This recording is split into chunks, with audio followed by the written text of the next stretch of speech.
नमस्कार। हम लगातार प्रयास कर रहे हैं अपने संविधान निर्माण की जो प्रक्रिया थी तो उसको जानने की कोशिश कर रहे थे कि जब हमारा संविधान का निर्माण हुआ तो उसमें क्या आधार लिया गया।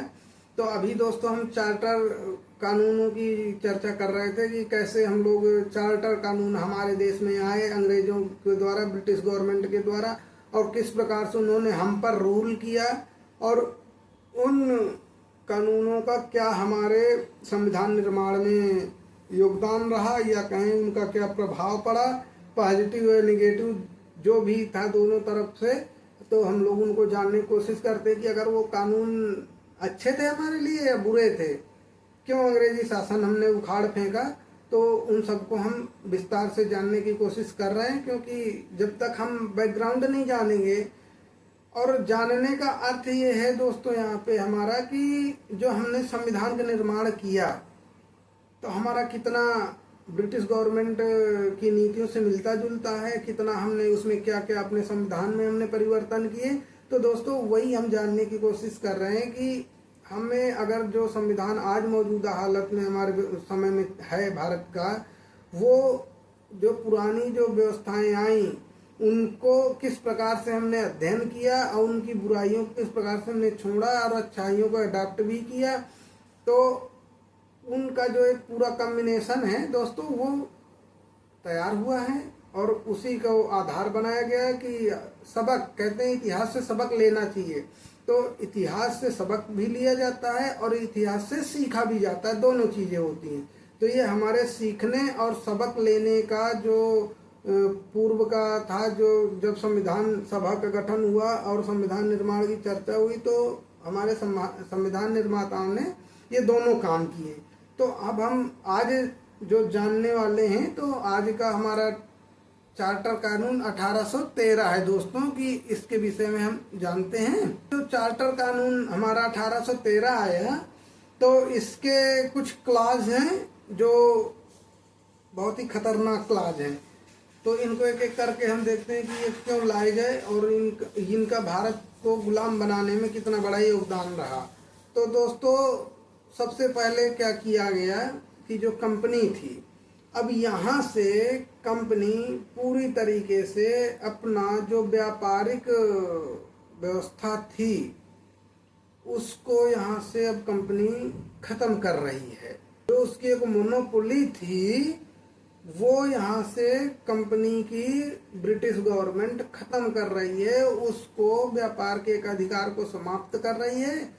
और अब क्या हो रहा है, अलग अलग जो बहुत से व्यापारी आते थे ब्रिटेन से, पुर्तगाल से, डच से और स्पेन से, जर्मनी से, जहाँ जहाँ से भी यहाँ आते थे व्यापारी, कुछ कंपनियाँ आती थीं, जैसे डच आए, पुर्तगाली आए, स्पेनिश आए, फ्रांसीसी आए, तो ये तो कंपनियाँ स्थापित करते थे। लेकिन इसके अलावा भी दोस्तों जो भारत में व्यापार करने आते थे, क्योंकि यूरोप के जितने व्यापारी थे वो डायरेक्ट भारत में या एशिया में व्यापार वो लोग करते थे, लेकिन भारत में उनका ज़्यादा था, मसाले वगैरह का जो भी कपड़ों का करते थे। तो ये इसलिए इन्होंने क्या किया कि अब शासन इनका क्षेत्र बढ़ने लगा भारत में, क्योंकि इन्होंने जो कॉलोनियल सिस्टम अपना लागू किया, जैसे जैसे क्षेत्र जीतते जा रहे थे लोकल छोटे छोटे राजाओं से, तो इनका क्षेत्र बढ़ने लगा। तो अब ब्रिटिश गवर्नमेंट ने इनके एक अधिकार को समाप्त कर दिया कि अब आप व्यापार नहीं करो, अब आप शासन पे ध्यान दो, क्योंकि इनको यहाँ से आमदनी होने लगी थी।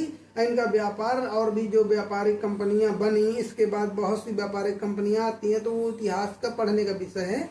तो अब ब्रिटिश गवर्नमेंट इस चार्टर के द्वारा भारत में अपना व्यवस्था स्थापित करने के लिए कि ब्रिटिश गवर्नमेंट अधिक समय तक चल सके, उसके लिए इन्होंने यहाँ से दुष्टता प्रारंभ कर दी। तो दोस्तों पहले इन्होंने अपने कंपनी के सुधार, जैसे हम पिछले उनमें बात कर रहे थे कि कंपनी को इन्होंने कैसे सुधार किया, अब इन्होंने कंपनी के व्यापार का अधिकार समाप्त करके अन्य व्यापारियों को व्यापार करने की छूट दे दी। अब क्या हुआ दोस्तों कि जो कंपनी शासित क्षेत्र थे ना, तो पहले इनको क्या कहा गया था कि ब्रिटिश क्षेत्र इनको घोषित किया गया ना, पिछले वाले जैसे 93 का जो आया था चार्टर, उसमें उन्हें ब्रिटिश क्षेत्र घोषित कर दिया गया था ब्रिटिश पार्लियामेंट के द्वारा चार्टर लाके। लेकिन इस बार क्या हुआ, 13 में इन्होंने जो दुष्टता अपनाई, जो कंपनी के शासित जो क्षेत्र थे उनको ब्रिटिश राजा की प्रभुता प्रकट किया गया कि अब जो राज है वो ब्रिटिश के राजा का राज है भारत में, ये इन्होंने प्रकट किया। तो जो रूल्स रेगुलेशन होते थे वो, ये जो चार्टर आते थे ना दोस्तों, ये चार्टर तो बहुत छोटे छोटे, ये सब चार्टर आते थे कंपनी के लिए। सबसे बड़ी चीज ये है, जो शासन व्यवस्था उनकी चल रही थी उसके लिए आते थे, ना कि जनता के लिए आते थे। और जो रूल्स रेगुलेशन यहाँ लगते थे, जो नियम कानून इनके चलते थे, वो सब ब्रिटिश पार्लियामेंट के चलते थे यहाँ पर। ये बहुत सटीक चीज है, यहाँ अलग से कोई संविधान नहीं था। ये जो तो चार्टर क्या था, तो चार्टर वही बताया मैंने कि चार्टर कंपनी के लिए आता था। कंपनी को अधिकार दिए जाते थे कि तुम्हें भारत में शासन करना है, लेकिन जो शासन की जो संहिता है, जो हमारा संविधान, मतलब जो न्यायपालिका चल रही थी, कर वसूली क्षेत्र चल रहे थे, वो जो कुछ चल रहा था, एक उनकी जो व्यवस्था बनी हुई, जैसे कर व्यवस्था है अभी हमारे यहाँ, जैसे देखिए जीएसटी है, तो ये सब जो ब्रिटिश गवर्नमेंट वहां चला रही थी ब्रिटेन में, वही व्यवस्था यहाँ लागू थी। इसलिए ब्रिटिश राजा के क्षेत्र का, इसे ब्रिटिश राजा की प्रभुता घोषित किया गया कि जो ब्रिटेन के रूल्स रेगुलेशन है वो यहाँ भारत में लागू होते थे। और ये जो चार्टर आते थे दोस्तों, ये कंपनी के लिए आते थे, कंपनी को अधिकार देने के लिए आते थे, शासन को भारत में व्यवस्थित करने के लिए आते थे कि कंपनी क्या क्या काम कर सकती है अपने शासन प्रशासन के माध्यम से। तो ये समझना जरूरी है कि इनका भारत के लोगों से लेना देना नहीं था ज्यादा, इनका लेना देना मुख्य रूप से था कंपनी से। चार्टर जितने भी आ रहे थे, कंपनी को अधिकार, सब प्रशासनिक अधिकार, व्यापारिक अधिकार देने के लिए चार्टर आ रहे थे लगातार। लेकिन जो रूल्स रेगुलेशन लगते थे, जो धाराएं, सब व्यवस्थाएं जो हो रही थी, जो न्यायालय चल रहे थे, वो सब ब्रिटिश पार्लियामेंट के बनाए हुए रूल्स रेगुलेशन के आधार पर चल रहे थे। ठीक दोस्तों, ये जानने वाली चीज है। अब ये क्या करते हैं, यहाँ पे 1813 में इन्होंने पूरा एजेंडा सेट कर दिया अपना कि उन्हें भारत में किस प्रकार से शासन करना है। तो भाई सबसे बड़ी चीज होती है धर्म। इन्होंने सोचा कि अगर हमें भारत में लंबे समय तक शासन करना है तो हमें ईसाई मिशनरियों को भारत में भेजना होगा और भारत में धर्म का प्रचार, ईसाई धर्म का प्रचार करना होगा, क्रिश्चियनिटी बढ़ानी होगी ताकि ज्यादा से ज्यादा लोगों को हम मैनिपुलेट कर सकें। और इसको क्या कहकर भारत भेजा गया, भाई भारत में भी तो लोग थे, उन्होंने विरोध किया, तो इसे क्या कहा गया कि भैया ये जो लोग आ रहे हैं, ये भारत बहुत पिछड़ा हुआ, बहुत अशिक्षित देश है, तो ये भारत के लोगों को प्रबुद्ध करने आ रहे हैं, मैंने अपने आप को इंटेलेक्चुअल दिखाने आ रहे थे। और भारत के लोगों को तो मतलब जैसे कुछ पता ही नहीं था, इनके बाप दादाओं की तो औकात ही नहीं थी, साला पूरा यूरोप तो मूर्खों की भंडार था।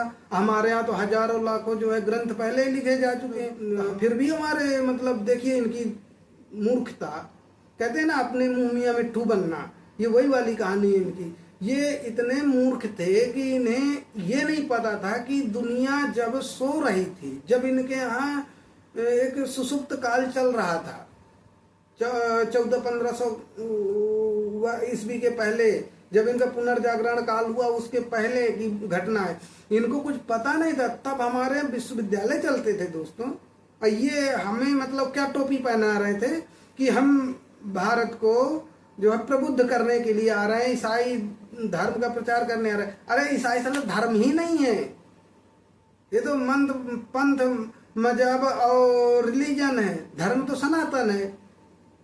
इतना ही नहीं इनको अकल, ये भारत को आ रहे हैं सिखाने कि हम तुम्हें ज्ञान देंगे। पाश्चात्य शिक्षा को ये लेकर आए कि अब भारत को हम प्रबुद्ध करने के लिए ईसाइयों को हम बताएं कि देखिए ईसाई कैसे रहते, कैसे कपड़े पहनते, कैसे सभ्यता। इनको सभ्यता की अकल है? इनके यहाँ कौन सी सभ्यता, कौन सी संस्कृति है? आज भी इनके यहाँ रिश्ते नहीं टिकते दोस्तों, इनके यहाँ तो ये व्यवस्था ही नहीं है। ये तो सब हमारी देन है, पूरी दुनिया को जो धर्म दिया, संस्कृति दिया, वो भारत की देन है। इन मूर्खों ने भारत को मूर्ख समझने की कोशिश की। भारत बहुत लंबे समय से मुगलों के अधीन गुलाम हुआ, तो उस कारण से बहुतायत क्षेत्र में हमारे विकृतियां आई, लोग उतना शिक्षा नहीं ले पाए, क्योंकि मुगलों ने तो हमारे विश्वविद्यालय ही जला डाले थे, नालंदा वगैरह, हमारे गुरुकुल नहीं चलने दे रहे थे, आतताई थे ये सब लोग। तो थोड़ा सा लैक्स हुआ था। इसका मतलब ये थोड़े कि हम लोग अशिक्षित हो गए, हमको कुछ आता पता नहीं है। अगर हम अशिक्षित ही थे तो आज 70 साल 75 साल में हम दुनिया के टॉप 3 कैसे हो गए? आज इसी ब्रिटेन का जो पीएम है वो भारत का निवासी रहा, ऋषि सुनक। हमने वहां जाकर राज कर लिया।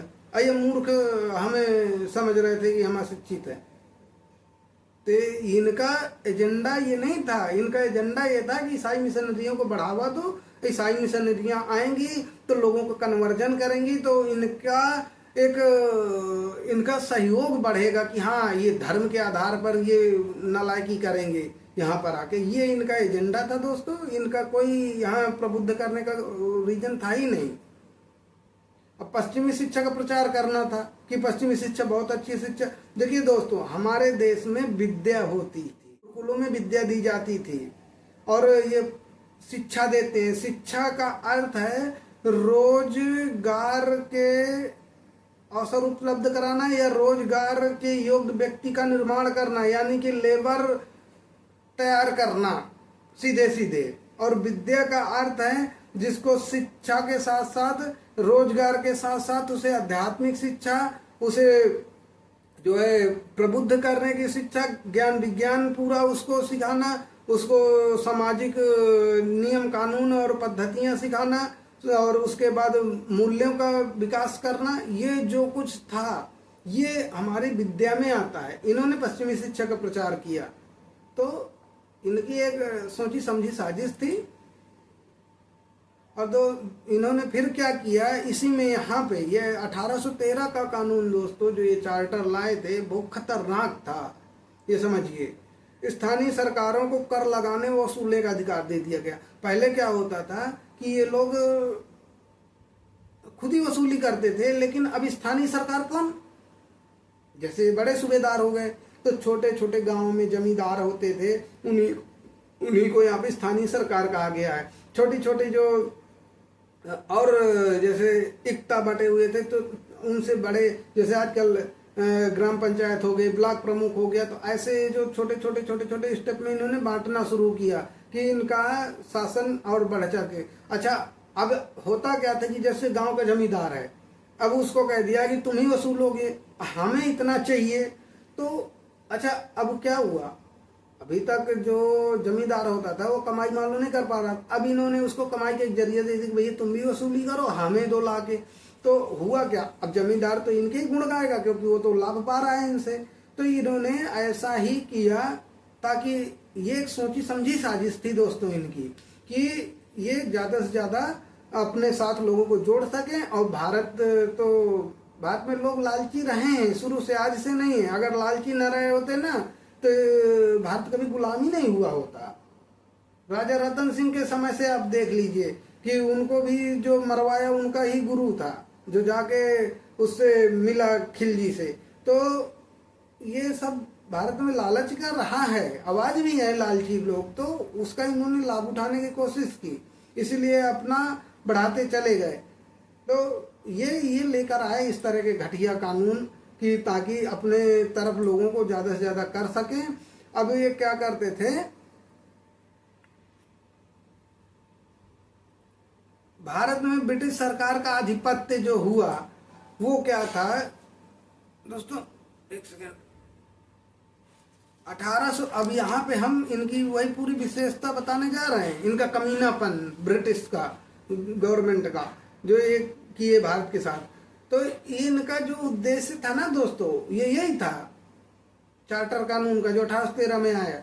भारत को मानसिक गुलाम बनाना है, भारत को आर्थिक गुलाम बनाना है, भारत को धार्मिक गुलाम बनाना है। तभी ईसाई मिशनरियां आई, अर्थ हमारा लूटा गया कर लगा लगा के, और मानसिक गुलाम हमें बनाने के लिए इन्होंने पाश्चात्य शिक्षा लाई, ताकि हमें कमतरी दिखा सके, दो शब्द अंग्रेजी के बोले, ताकि कहें लड़का विलायती बाबू है, पढ़ा लिखा है, हमारे लोग तो वैसे।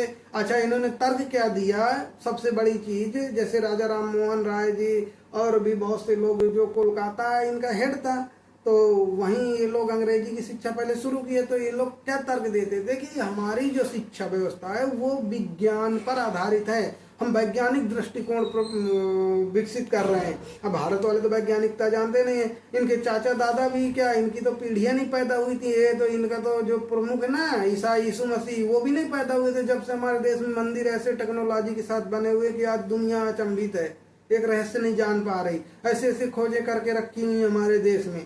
तो इन मूर्खों को तो पता है नहीं कुछ कि हमारा देश कितना आगे, लेकिन वही था कि गुलामी के कारण हम लोग परेशान हुए, तो ये हमें और मानसिक गुलाम बनाए, और आज भी हम लोग मानसिक गुलामी में जी ही रहे हैं। हम अपनी भाषा में अपने न मोबाइल चला रहे हैं न कंप्यूटर चला रहे हैं, हम बोलने के लिए भी हम ज़्यादा से ज़्यादा अंग्रेजी का इस्तेमाल कर रहे हैं। तो ये मानसिक गुलामी हमारे अंदर बैठ चुकी है। अच्छा, अंग्रेजी भाषा के रूप में ठीक है, विषय के रूप में तो थोड़े ठीक हैं, लेकिन हम लोग क्या अभी मानसिक गुलाम हुए पड़े। हमें किसी को कह दिया जाए हिंदी में एक कोई लेटर नहीं लिख पा रहा, ये हम सबकी प्रॉब्लम है, एक लोग की नहीं है दोस्तों। तो ये हमारी मानसिक गुलामी दर्शाती है कि हम किस तरीके से मानसिक गुलाम हो गए हैं पाश्चात्य सभ्यता के। हम अपनी भाषा नहीं लिख पा रहे, हम अपने भाषा में चीजें नहीं कर पा रहे हैं, हमें नमस्ते करने में शर्म आती, गुड मॉर्निंग करने में हमें बड़ा गर्व फील होता है। तो ये जो चीजें हमने कर रखी है ना, ये हमें ही बर्बाद कर रही हैं। कोई एक अंग्रेज नहीं पकड़ के आप ला सकते जो नमस्ते करके दिखा दे। तो ये भाषाई आधार पर हमें मानसिक गुलाम बनाया गया। अब भाषा को जब विषय बना दिया गया कि नहीं जो अंग्रेजी पढ़ेगा वही बुद्धिमान, तो ये यहाँ से ये 18 का 13 का जो चार्टर आया ना, बहुत खतरनाक है दोस्तों। यही हमको बर्बाद किया है। धार्मिक आधार पे हमें बताया गया, तब कन्वर्जन तो मुस्लिम कर ही आ चुके थे 1600 में, तो ये तो सब देख लिए 200-250 वर्ष में 200 वर्ष में कि भारत में क्या क्या व्यवस्था चल रही। तो इन्होंने सोचा लाओ हम ईसाई बनाए, क्योंकि इन्होंने तो पूरा यूरोप ईसाई कर दिया, उसके बाद अमेरिका में भी ईसाइयत फैलाई जाके, सब जगह यही किए। यही ब्रिटिश सरकार की नीच सोच है दोस्तों। ये बिल्कुल मान के चलो, मैं बहुत कड़ा कभी कभी बोलता हूँ। हम पढ़ जरूर रहे हैं, लेकिन पढ़ने के साथ साथ आपको टीचर तो पढ़ा ही रहे हैं, ऐसा कुछ नहीं है। दुनिया भर में टीचर पढ़ा रहे हैं, तो आपको पढ़ना है तो आप टीचरों से खूब अच्छे से पढ़ लीजिए। लेकिन हम इनका एक विश्लेषण कर रहे हैं, हम जानने की कोशिश कर रहे हैं। मैं शुरू से कहता हूँ कि हम जान रहे हैं इनको कि इन्होंने क्या क्या हमारे साथ गद्दारी की है। ये कोई टीचर नहीं पढ़ाएगा आपको, ये चीजें नहीं बोलेगा, उसकी एक मर्यादा होती है। हम सोशल मीडिया में बैठे हुए हैं, हमारी कोई मर्यादा नहीं है। हाँ, हम अभद्रता नहीं कर रहे, उनको गाली गलौज नहीं कर रहे, लेकिन जो हमारे साथ उन्होंने किया हम वो बताने की उनकी कुत्सित मानसिकता बता रहे हैं कि ये मैकाले और जितना कुछ आए ना, अभी हम बताएंगे 1833 में किस प्रकार मैकाले ने दुष्टता करी है, उसका बताएंगे आपको पूरा डिटेल। ये लंबे समय तक इनका उद्देश्य यही था, भारत में लंबे समय तक इनको शासन करना है, यही इनका उद्देश्य बन चुका था। जब ये भारत में 1873 में जब इन्होंने नींव रखी, जब सूबेदारी इन्होंने हासिल करी, तो इनका एक सोच धीरे धीरे डेवलप होने लगी। क्योंकि भारत में क्या था, छोटे छोटे राजा महाराजा थे, धर्म के नाम पे लड़ाई हो रही थी, कोई किसी को लूट रहा था, कोई किसी को मार रहा था। तो अलग अलग जब सब बने हुए थे तो उसका ये लोग लाभ उठाना शुरू कर दिए कमजोरी के कारण। इनका एक समय यह है कि भैया भारत व्यापार का सेंटर था पूरी दुनिया का, तो भारत को केंद्र बना लो, भारत में शासन करो, तो भारत से व्यापार होगा, तो आमदनी तो इनको मोटी मिलेगी, इनको सारा कच्चा माल सस्ते रेट में मिलेगा, और फिर ये भारत में लाकर व्यापार करेंगे। तो यहाँ से कपड़े का रेशम ले जाएंगे, वहां से कपड़े बना के देंगे, जो कि इन्होंने नीचता की। जब हम इतिहास पढ़ते हैं तो खून खौल उठता है हमारा कि किस प्रकार से इन्होंने नीचता की। तो ये जो चार्टर लाते थे ना दोस्तों, ये छिपी हुई जो सोच इनकी है, ये हिडन जो एजेंडा था इनका, वो यही ये चार्टर बताता है इनकी नीचता को। ये जो लंबे समय तक भारत को गुलाम बनाए रखने के लिए ये तीनों काम किए कि एक ही साथ, देखिए इनकी नीचता कि अर्थ को भी, मतलब कर व्यवस्था को भी एक ही साथ लेके, कर व्यवस्था, धार्मिक व्यवस्था, ईसाई मिशनरी और पाश्चात्य शिक्षा तीनों के एक साथ लाए। क्यों? क्योंकि ईसाई तो लोग तभी बनेंगे ना जब पाश्चात्य शिक्षा की ओर जाएंगे। आज भी क्या हो रहा है, जितने ये मैरी, संत मैरी और जितने सेंट खुले पड़े ना देश भर में हमारे, हर उसमें एक फादर बैठा हुआ है। वो कहाँ से आया हुआ है? वो विदेश से आया हुआ है, भारत का कोई नहीं है उनमें। और ये लोग उसी एजेंडे में हमारे बच्चों को प्रार्थना भी ऐसे ही करवाते हैं। आज ये चल रहा है स्वतंत्र भारत में, और कन्वर्जन कर रहे हैं। अभी हमारे यहाँ 3 इनकी जो नन होती है ना, वो पकड़ी गई थी। आज केरला और मणिपुर का यही हाल है, इन्होंने पूरा ईसाईकरण कर रखा है उसका। तो दोस्तों ये इनकी एक हिडन सोच है। ये सब ये कानून जो लाए थे यहीं से इन्होंने शुरुआत की 18 से। तो ये इनकी आज का जो 18 का पूरा 13 का एक सोच के तहत एजेंडा चलाया था ब्रिटिश गवर्नमेंट ने, ये वही है। और इनकी सोच ही बहुत निम्न किस्म की थी, क्योंकि इनको भारत को गुलाम बनाना था, लंबे समय तक शासन करना था, क्योंकि भारत के पास तो धन संपदा थी। अब पूरा देश क्या पूरे दुनिया भारत से व्यापार कर रही थी, इनके पास कोई ऑप्शन नहीं था। तो इन्होंने सोचा चलो भारत पे आधिपत्य जमाते हैं तो हमें मोटी आमदनी मिलेगी। तो ये एजेंडा लेकर आए दोस्तों। इसीलिए इन्होंने बहुत सी व्यवस्थाएं खड़ी करनी शुरू कर दी। इनका वही कॉलोनियल सिस्टम बना, भारत को व्यापार करो, तो इन्होंने किया, भारत को गुलाम बनाया। और गुलाम बना के लंबे समय तक शासन करने के लिए ये अपनी व्यवस्था लागू करना शुरू कर दिया, ताकि लोग सोचें ही इन्हीं की सोच से। आज भी तो हमारे देश में यही है, मार्क्सवादी क्या करते हैं, ये सब इन्हीं की तो सोच पे चल रहे हैं। जो इंटेलेक्चुअल बने घूमते हैं, ये सब लोग क्या कर रहे हैं, ये यही देश का बेड़ा गर्क कर रहे हैं दोस्तों। तो इनका एक हिडन एजेंडा है और ये इन्हीं के हिडन एजेंडे पे चल रहे हैं। तो हम इनको ऐसे ही उजागर करते चलेंगे एक एक करके। आप हमारे साथ जुड़े बन रहिए, आपका ये तैयार भी हो जाएगा। जो आपको पढ़ना है कि जानना है इतिहास ना, तो इतिहास जानिए, अच्छे से जानिए, ताकि भूले नहीं लंबे समय तक। इतिहास और साथ में कानून जो आया, कानून तो आप पढ़ ही लेते हैं ना, लेकिन इनके साथ का जो बैकग्राउंड है वो तो समझो, इनकी सोच क्या है वो तो जानो आप लोग। तो दोस्तों अभी हम इस वीडियो खत्म कर रहे हैं। कल अगले 1833 पे हम चर्चा करेंगे कि उसका क्या प्रभाव पड़ा भारत में। तो भारत पे बहुत बुरा प्रभाव पड़ा 1813 का चार्टर अधिनियम का। ये इनकी सोच दर्शाता है दोस्तों। अभी इस वीडियो में इतना ही, ठीक। धन्यवाद। आप लोग खूब लाइक कीजिए, कमेंट कीजिए, शेयर कीजिए, औरों तक पहुंचाइए। इनके एजेंडा हम ऐसे उजागर करने वाले हैं।